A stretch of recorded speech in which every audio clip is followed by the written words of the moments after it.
Terry from On Down the Road Productions, and we've got a treat for you today. The franchise, Teresa, is here. She'll ask me questions, interview me for this episode. This episode is a 2025 report card for our Rocket 3 GT, and we'll talk about the year we had with the motorcycle in 2025. So with that being said, let's have a great episode. Let's go. Thank you for being here.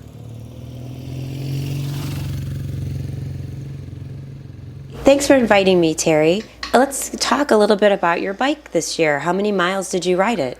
So we started the riding year with 18,035 miles. We rode a total of 20,000. The odometer reading at the end of the year was 20,353 miles. So we rode 2,317 miles this year with the Rocket 3 GT, and they were fun miles indeed. Okay. All right. Well, that sounds like a lot of miles. Where did you go? Well, we kept the bike in Michigan, and let me take this opportunity to announce that we're going to be in Daytona in 2026 for Daytona Bike Week. And that trip will involve the Goldwing this time. So Teresa and I will be in Daytona this year, but this year kept the bike mainly in Michigan, riding all across the lower mid-eastern part of the state, into the Thumb area, into areas north of here. Again, we accumulated over 2,300 miles doing that. Wow, that is a lot. Did the bike give you any issues this year? Did you have to do any maintenance? Right, so this year I did do the clutch fluid maintenance, which was worth every penny. Old clutch fluid can be corrosive in your motorcycles, and I believe that was around $160 for me to do it at Dick Scott Power Sports in Livonia. Another key thing I learned this year riding the bike is I started using 87 octane because the bike does not have a high compression motor, and the performance has been the same on 87 octane. We just spent the first 5 years riding the bike on premium only. I made the switch down to 87 octane, which made it a bit more affordable to ride. You know, the average mileage for a tank of gas on a Rocket 3 GTs typically 160 to 180 miles, and that really didn't change. Neither did our fuel economy numbers. Okay, so it sounds like you've got some good fuel economy from riding the bike. Yeah. How did it... Roughly about anywhere from 33 to 37 miles to the gallon. Okay.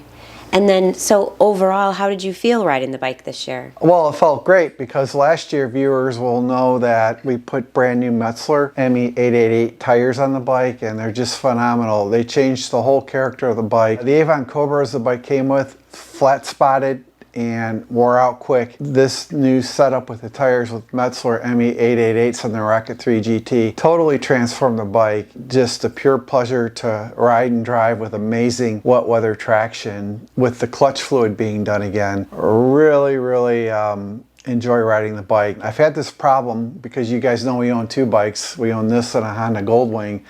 I start riding one and don't want to stop riding it. Go to the other and I'll ride it and keep riding it. And both bikes in their own elements are just a pure pleasure to ride as motorcycles. On that point though, I know a lot of us here in Michigan, we do too, have to store our bikes for the winter until they're pulled out for things like Daytona Bike Week. Our sponsor for this episode is Moto Tarp, and they were kind enough to send me a brand new motorcycle cover for the Rocket 3 GT.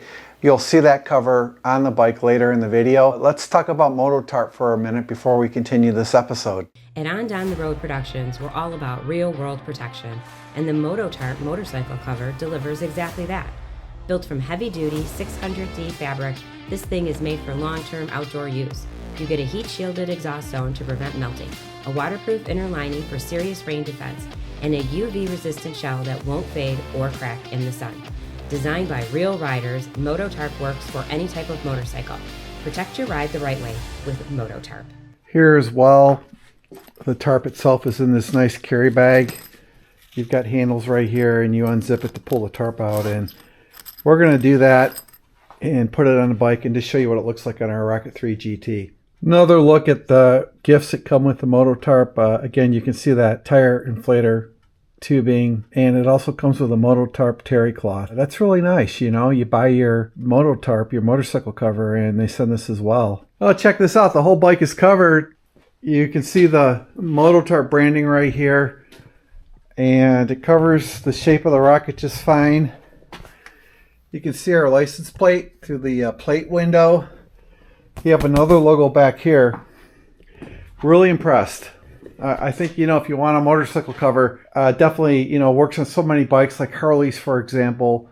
This is a Triumph Rocket 3 GT. We are very, very happy. It looks great, and our bike is protected. You can see the shelving up there. Our bike is protected in our studio garage from dust or anything that might fall from above. Okay, wow, the Moto Tarp is really an interesting product. What do you like best about it? The 600 DPI fabric, and it's waterproof. Again, as you would have seen before this, it's got tie downs and heat shields, and it's even got a frame for your license plate. I think it's a great product and very high quality. Great. All right, so you've had the bike for 6 years. Can you believe just about 6 years, I know. I remember when you first showed me a picture of it, and you had, what, the Thruxton before this? Yeah. And of course, I couldn't ride on the Thruxton. That was Right. a one-person bike. Yeah. And we thought this could be a two-person bike, but it's really just a one-person bike for the Well, most this part. is not, Teresa's bringing up a great point. You can put these come down for a rider to sit behind me when I ride, but the whole thing is unless it's a short trip, it's not great for a passenger. It's really not. It's a little bit bumpy back there. I don't know about bumpy, it's just, No, it's bumpy back there. I can say that. I'm Yeah. an expert. yep. But I do remember when you showed me the brochure, and I think we went and looked at the bike at a show or something. Yeah. And then you decided you wanted to invest in one of basically the first. Rocket 3 GT sold in Michigan. Yes, that's what I was gonna say. Yeah, yeah. So what do you think? Like 6 years, good investment? Maybe? Yes? No? What do Well, you think? So, definitely not a beginner's bike. I've seen and heard a lot about Rocket 3 GT accidents and Rocket 3R accidents, mainly from people that are buying them as their first bike. I always say the bike rides you, you don't ride the bike, and every bike's got a different character to it. It's definitely a bike for experienced riders. I was not prepared for how expensive the bike was repair-wise. The amount of dollars I spent chasing TFT problems that are no longer there. It only took 5 years.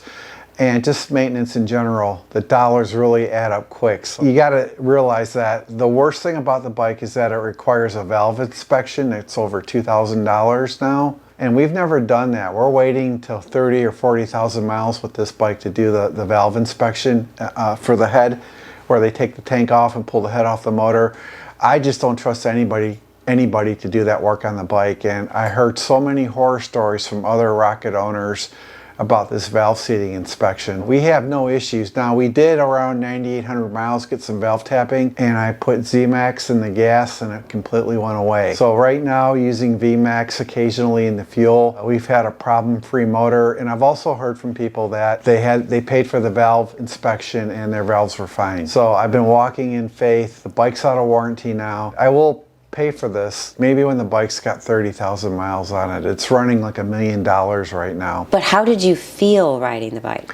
Oh, I love riding it. It's so fun to take it through turns. We've got your feet are forward pegs on this bike, and for me, I'm 6'1". I love riding it. I mean, I'll take this on the highway. I'll take it anywhere. To me, it's very competitive with the Goldwing, except for luggage capacity and things like that. It's almost as good as the Goldwing on the highway, believe it or not. I've got a lot of experience riding this bike, almost 21,000 miles on a Rocket 3 GT, and I'll take it anywhere. The torque of the bike, 164 foot-pounds, and the horsepower, I think it's 167 horsepower. I've got no need to mess with any of that.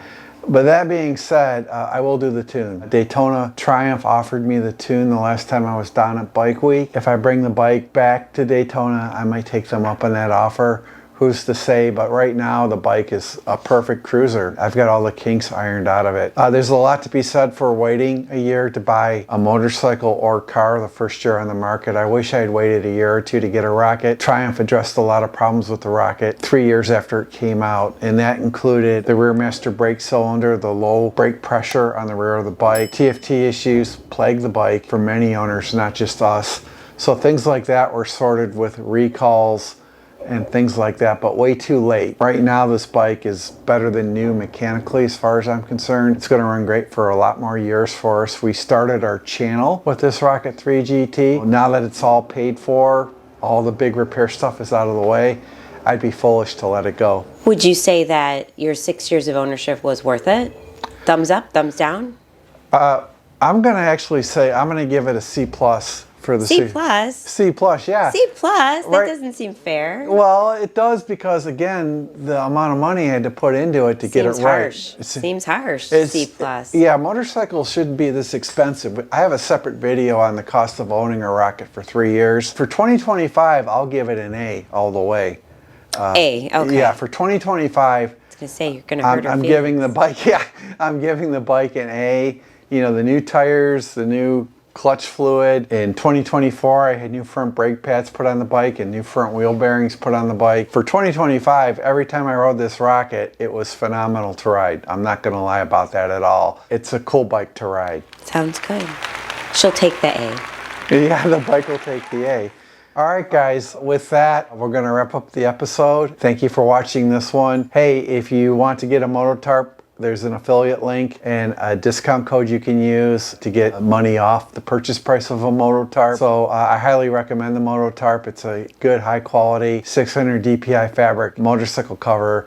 And you're asking, well, Terry, why do you cover your bike in the garage? And I'll tell you why. I've got shelving above the bike, and you just never know if something's going to fall on it or someone will walk by and spill a coffee. Who knows? So it's good to cover your bike in the garage too. It'll keep dust off the bike for sure. Hey, let me tell you how great it was to have Teresa, the franchise here. I can't do any of this stuff without Piper or Teresa. I got to tell you that right now. You think I'm joking, but it's true there. Piper's awesome. Teresa's a superstar. So it's time to wrap up the episode. Like I said, for 2025, we give the bike an A for the riding year. Over 2,317 miles of riding. I just want to say thank you to Moto Tarp for your patience. The Moto Tarp actually showed up in 2 videos, got in front of it on a TRD Sport and a detail on our 4Runner. And I just appreciate the patience, Moto Tarp. We are so grateful. We're so happy that you sponsored our channel in this video. Can't say thank you enough. Guys, if you're interested in buying a Rocket 3 GT like a 2025 or 2026, just be cognizant of the repair expense for the bike, like with the valve seat inspection. Of course, you gotta follow maintenance and change the oil, things like that. Hey guys, thank you for watching this episode. We're coming into Christmas, so I hope everybody's getting ready for a good holiday season. Thank you for all you do for On Down the Road Productions. And remember to keep fighting the good fight, keep pushing forward, doing the best you can. Can I say something? Oh, sure, Teresa. So I would like to congratulate you on your 230,000 subscribers. Yeah, it so would be too. congratulations. Yeah, I think it's That's gonna. a really amazing feat. You've worked so hard on this channel. You always joke about Piper and I being the franchise, but Yeah. Terry does all the work, all the work. And so congratulations, Terry. And so if you like what you see, like and subscribe. You know, can I share some tips? Sure. All right, so I know there's a lot of people that want to grow their YouTube channels and they focus on videos to get like over 100,000 views and things like that, thinking they need to go viral to be successful. No, you just need to make quality videos, and videos are like children. They go out into the world, so maybe one video gets, believe it or not, 400 views, another video gets 70,000 views, another video gets 15,000 views. We're way over 600 videos right now in shorts. So I'm just going to say that make videos that you want to make and be sincere and authentic. You know, if a video goes viral, fine. If it doesn't and it sits there with 15,000 views, that's not the end of the world. That's 15,000 people. And you do that 600 times and these kind of things happen. And I guess too, you know, just be sincere, be your authentic self. Don't be a fake expert. I am not a fan of fake experts on YouTube. I think everyone knows that. And YouTube is like high school. Think about that, you know, so I don't care who likes me or doesn't. I'm my own guy.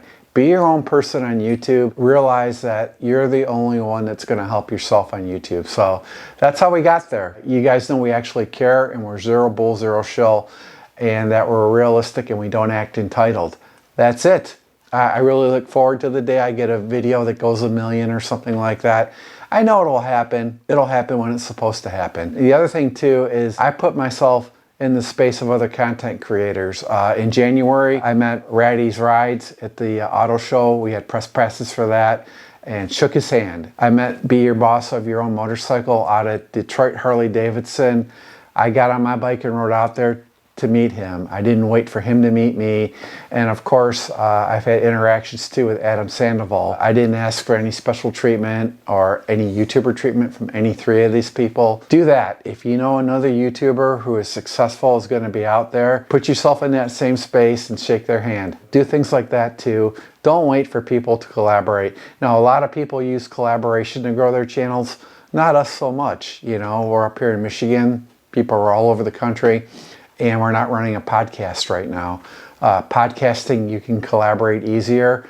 Again, just be sincere and do your own thing. Congratulations. Well, thank you, honey. That means so much to me. Maybe you should write a little book on how to be successful on YouTube. Yeah, watch out for the YouTube scams too. You know, the people that will follow our unique program and grow your channel and have 10,000 subscribers within 1 week. You know, that's fluff and stuff. You know, you got to keep plugging away and working hard, but be authentic and be sincere. If you meet me, you're getting me. You're not getting Mr. Fake Guy who cares more about his beard than he does the camera. It just won't happen with me. And when I say I can't do this without Teresa and Piper, I got to throw it back their way. Teresa loves me. She bought me my first GoPro. She has bought me some camera equipment as gifts. Piper's been great comedy fodder for the channel when she's been on it. I'm glad they're in my life. I just wanted to keep you busy. Yeah, there you go. All right, guys, so this kind of tacked on to the end of the episode. And again, thank you to Moto Tarp. Thank you to you guys that encourage us and believe in us. And we'll see you next episode. God bless.